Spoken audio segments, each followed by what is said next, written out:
नमस्कार दोस्तों, स्वागत है आप सभी का हमारे चैनल भक्ति ज्ञान में। दोस्तों, आज मैं आपको भगवान शिव जी और एक अंधी बुढ़िया की कहानी सुना रहा हूँ। एक गांव में जिसका नाम महिपालपुर था, एक अंधी बुढ़िया रहती थी। वह शिव जी की परम भक्त थी। आंखों से भले ही दिखाई नहीं देता था, परंतु वह सुबह शाम शिव जी का नाम लिया करती थी। शिव जी बुढ़िया की भक्ति से बड़े प्रसन्न हुए।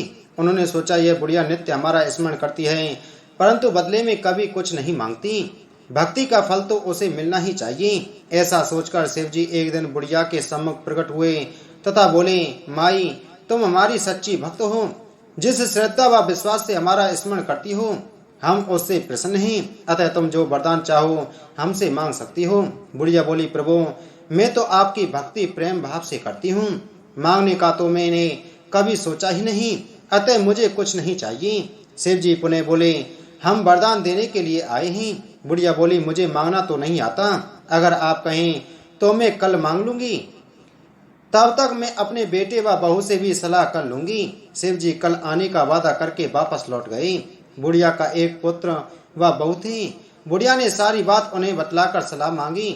बेटा बोला, माँ, तुम शिव जी से ढेर सारा पैसा मांग लो, हमारी गरीबी दूर हो जाएगी, सब सुख चैन से रहेंगे। बुढ़िया की बहू बोली, नहीं, आप एक सुंदर पोते का वरदान मांग लो, वंश को आगे बढ़ाने वाला भी तो चाहिए।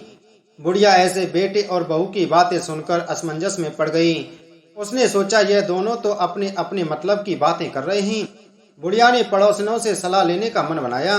पड़ोसन भी नेक दिल की थी। उसने बुढ़िया को समझाया कि तुम्हारी सारी जिंदगी दुखों में कटी है, अब जो थोड़ा जीवन बचा है वह तो सुख से व्यतीत हो जाए। धन अथवा पोते का तुम क्या करोगी? अगर तुम्हारी आंखें ही नहीं हैं तो यह सांसारिक वस्तुएं तुम्हारे लिए व्यर्थ हैं। अतः तुम अपने लिए दोनों आंखें मांग लो। बुढ़िया घर लौट आई। बुढ़िया और भी सोच में पड़ गई। उसने सोचा, कुछ मैं ऐसा मांगूं जिससे मेरा बहू और बेटे सबका भला हो। लेकिन ऐसा क्या हो सकता है? बुढ़िया कभी कुछ मांगने का मन बनाती तो कभी कुछ, परंतु कुछ निर्धारित न कर सकी। दूसरे दिन शिव जी पुनः प्रकट हुए तथा बोले, आप जो भी मांगेंगे वह हमारी कृपा से हो जाएगा, यह हमारा वचन है। शिव जी के पावन वचन सुनकर बुढ़िया बोली, यदि आप मुझसे प्रसन्न हैं तो कृपा मुझे मन इच्छित वरदान दीजिए। मैं अपने पोते को सोने के गिलास में दूध पीते देखना चाहती हूँ। बुढ़िया की बातें सुनकर शिव जी उसकी सादगी व सरलता पर मुस्कुरा दिए। बोले, तुमने तो मुझे ठगी लिया है।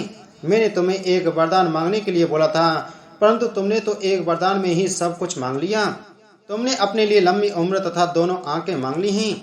बेटे के लिए धन व बहू के लिए पोता भी मांग लिया।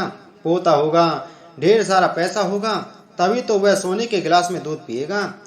पोते को देखने के लिए तुम जिंदा रहोगी, तभी तो देख पाओगी। अब देखने के लिए दो आंखें भी देनी ही पड़ेंगी। फिर भी वह बोले, जो तुमने मांगा वे सब सत्य होगा। यूं कहकर शिव जी अंतर्ध्यान हो गए। कुछ समय पाकर शिव जी की कृपा से बुढ़िया के घर पोता हुआ। बेटे का कारोबार चल निकला तथा बुढ़िया की आंखों की रोशनी वापस लौट आई। बुढ़िया अपने परिवार सहित सुखपूर्वक जीवन व्यतीत करने लगी।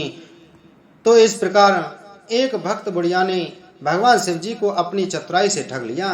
हे शिव जी महाराज, जैसे आपने बुढ़िया को दिया ऐसे आप अपने सभी भक्तों को देना। बोलो शिव शंकर भगवान की जय।